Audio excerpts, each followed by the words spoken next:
completed his 12th career fourth-quarter overtime comeback Sunday, mostly due to the fact that he had time to throw.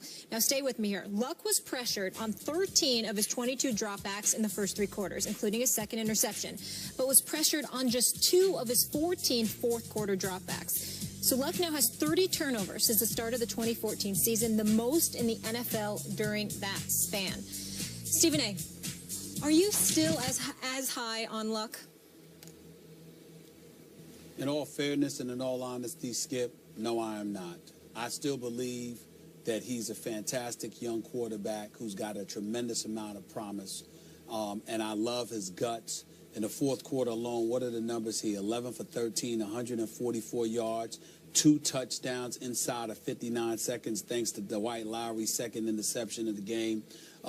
He showed up when it counted most, and he deserves a lot of credit for that.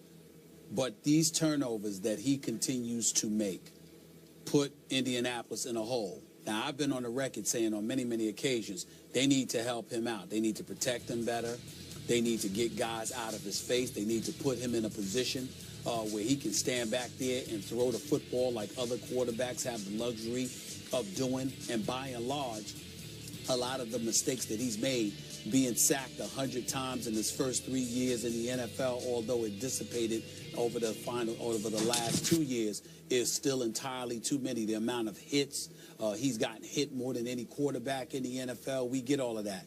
But knowing this, he still runs out of the pocket, and it ain't just interceptions. He's fumbling the ball when he gets hit. He's scrambling, and he's not protecting the ball the way that he should.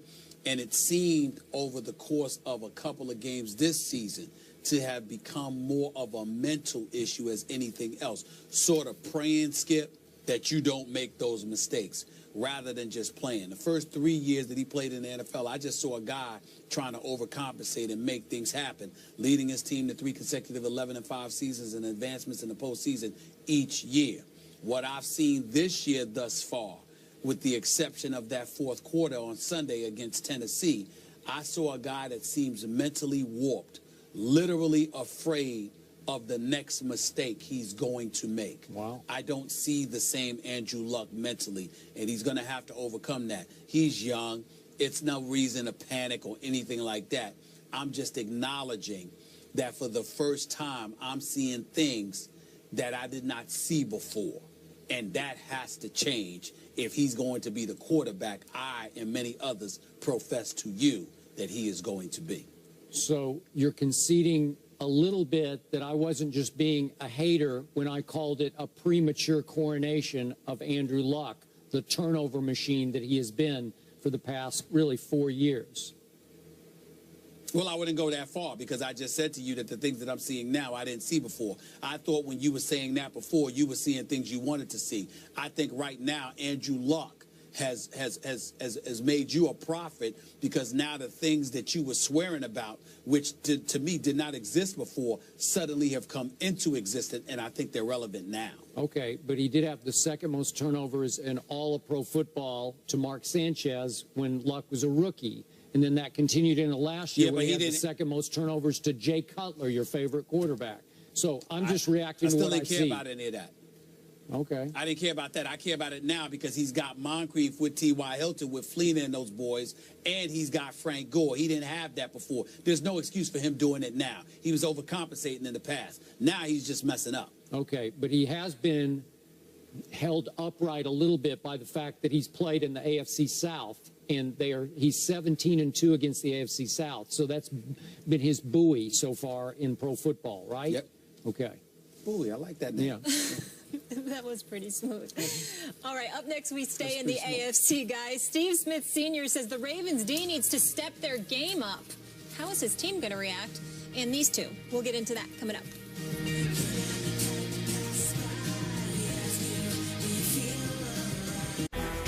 First Take is brought to you by Wendy's. Steve Smith Sr. had 13 receptions for 186 yards and 2 TDs versus the Bengals, but it wasn't enough, something he made light of in his postgame interview with the Ravens website. Offensively, we played our butt off. You know, we got to have both sides of the ball playing hard, wanting to finish the game, and we just didn't have that. bottom line. Stephen A., how are Smith's teammates going to react to those comments? Well, I don't think they're going to take it lightly. They've got a lot of pride. They're going to have an attitude with him, but at the same time, they're going to have to step up because he's going to call them out. He ain't going to change his stripes. They gave up 111 yards to Crabtree, 109 to Amari Cooper 2 weeks ago. They gave up 227 yards to A.J. Green last week. That defense, that back seven, the Will Hill, C.J. Mosley, Terrence Brooks, they got some hits on Dalton last week, but needing pressure from them opens up your secondary to be exposed. They got to fix their defense, and I don't know if they can because Suggs is out. I'm with you. I don't think these comments were calculated. I don't think he said this just to inspire his defense. I think Steve Smith just thought his defense didn't play very hard against the Bengals. So I think it will have unintentional impact on the defense because they're going to be angry. I think they'll play angry to spite Steve Smith at Pittsburgh. So I think this is slight advantage Baltimore Ravens. They'll do it, but Suggs and McPhee being in Chicago now is a huge loss for their pass rush. They're lucky they're not playing Big Ben this Thursday. Yep.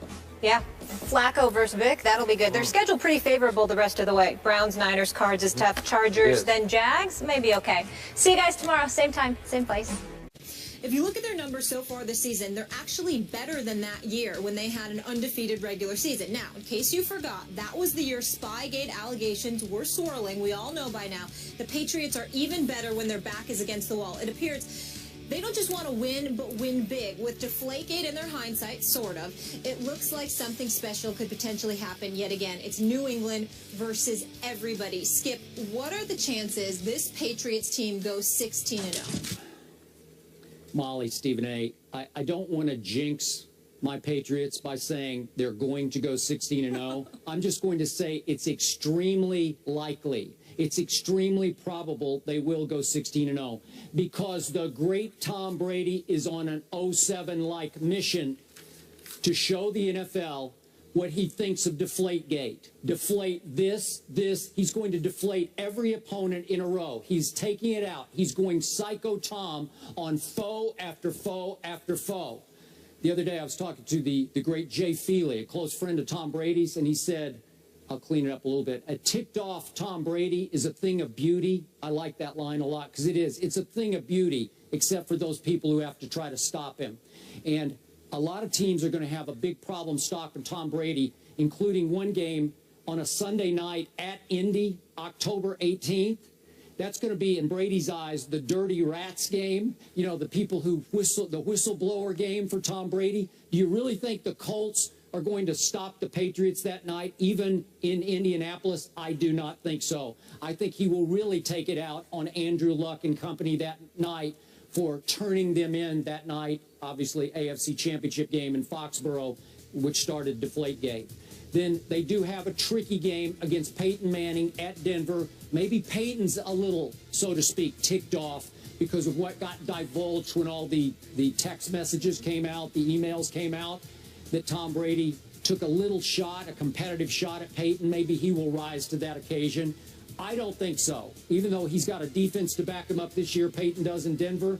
I think that the Patriots might be a slight favorite in that game. It'd be close, but maybe slight favorites. That's a dicey game, but I would give that to New England. And then finally, December 27th, second to the last game, versus the arch-rival Jets at Jets.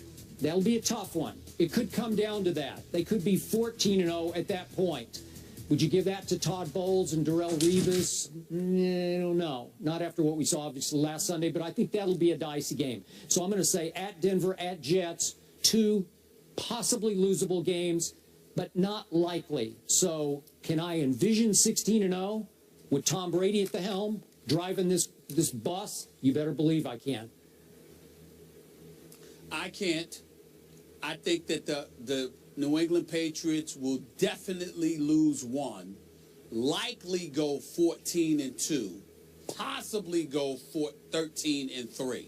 They will not go undefeated because the one that I am absolutely booking, obviously considering all things being equal, meaning everyone being healthy and just looking at the personnel that both teams have and how they're playing, I believe that the Denver Broncos will beat New England in Denver.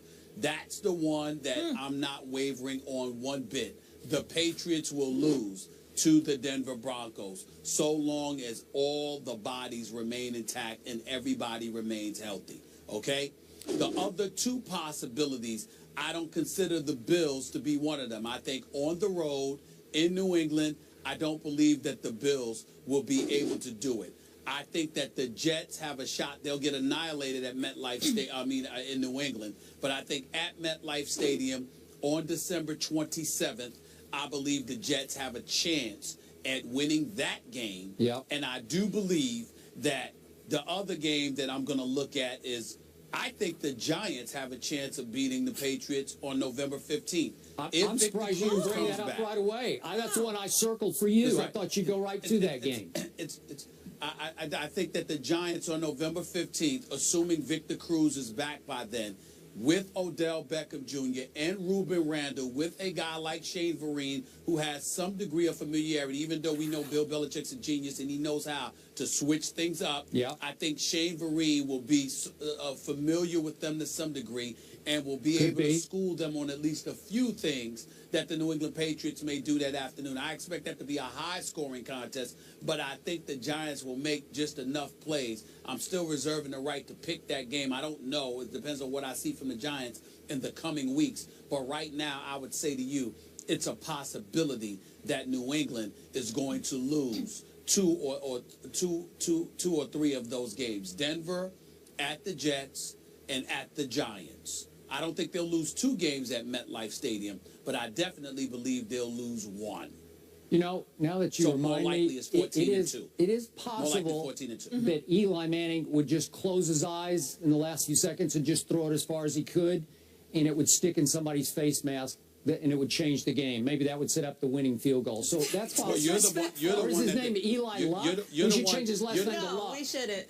No? How many rings does he have? You're the one. Oh, yeah. 2 lucky rings. How many do He's got 2. Yeah, Tony? Oh, yeah. I can't remember that. Yeah.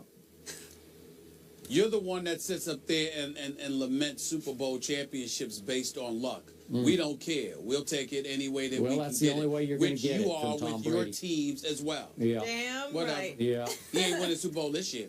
All right. Stephen A. says the Patriots will go 14-2. Skip says highly likely they'll go 16-0, and I will keep mine to myself so I don't jinx anybody. Thank you.